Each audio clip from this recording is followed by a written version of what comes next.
নজর রাখবো পরবর্তী সংবাদে।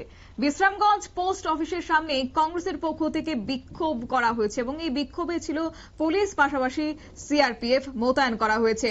কংগ্রেসের বিক্ষোভ এবং প্রতিবাদ মিছিল দেশের প্রধানমন্ত্রী নরেন্দ্র মোদীর রাজনৈতিক প্রতিহিংসা চরিতার্থ করতে ইডিকে ব্যবহার করে সোনিয়া গান্ধী এবং রাহুল গান্ধীর বিরুদ্ধে মিথ্যে ষড়যন্ত্রে লিপ্ত হয়ে পড়েছেন, এমনটাই অভিযোগ তাদের। এবং তারই প্রতিবাদে দেশব্যাপী সোচ্চার হয়েছে কংগ্রেস দল। তারই অঙ্গ হিসেবে বিশালগড় জেলা কংগ্রেসের উদ্যোগে বিশ্রামগঞ্জ পোস্ট অফিসের সামনে বৃহস্পতিবার দুপুর নাগাদই বিক্ষোভ ও প্রতিবাদ মিছিল কর্মসূচি শুরু হয়। উপস্থিত ছিলেন জেলা কংগ্রেস সভাপতি গোপীনাথ সাহা, চুরিলাম ব্লক কংগ্রেসের প্রেসিডেন্ট তারা মিয়া এবং বরিষ্ঠ কংগ্রেস নেতা তথা আইনজীবী কেশরাম দেববর্মা সহ আরো অনেকেই। কি রয়েছে তাদের বক্তব্য শুনুন। আমরা সামিল হয়েছি, তার কারণ হচ্ছে ওয়াকফ বিল অ্যামেন্ডমেন্টের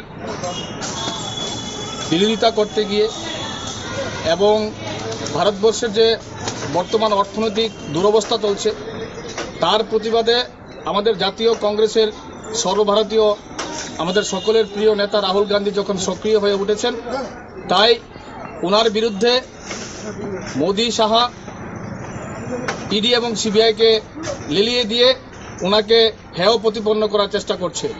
জাতীয় কংগ্রেসের যে ভারতবর্ষের প্রতি যে একটা অবদান, সেই অবদানকে রুখে দেওয়ার জন্য ভারতবর্ষের প্রধানমন্ত্রী এবং স্বরাষ্ট্রমন্ত্রী রাহুল গান্ধীর বিরুদ্ধে, সোনিয়া গান্ধীর বিরুদ্ধে ইডি, সিবিআই এর লেলিয়ে দিচ্ছেন। তারই প্রতিবাদে আজকে আমরা আমাদের বিশালগড় জেলা কংগ্রেসের উদ্যোগে বিশ্রামগঞ্জ পোস্ট অফিসের সামনে আমরা এই অবস্থান ধর্ণা র্যালি সংগঠিত করলাম।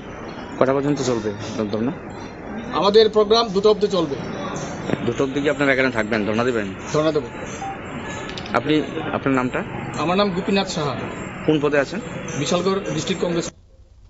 আপনারা শুনলেন ওনার বক্তব্য। অবশ্য বিশালগড় জেলা কংগ্রেস সভাপতি তিনি যা বলেছেন, কংগ্রেস দলকে স্তব্ধ করে রাখতে দেশের প্রধানমন্ত্রী বিভিন্ন রকমের মিথ্যে প্রচেষ্টা চালিয়ে যাচ্ছে। ভারতবর্ষে কংগ্রেস দলের যে অবদান রয়েছে সেই অবদানকে ভুলিয়ে দেওয়ার লক্ষ্যে প্রতিনিয়ত প্রচেষ্টা চালিয়ে যাচ্ছে ভারতীয় জনতা পার্টি। তাই এদিন তারা বিক্ষোভ এবং প্রতিবাদ কর্মসূচিতে সামিল হয়েছেন। নিয়ে নিচ্ছে ছোট্ট একটি বিজ্ঞাপন বিরতি, সঙ্গে থাকুন।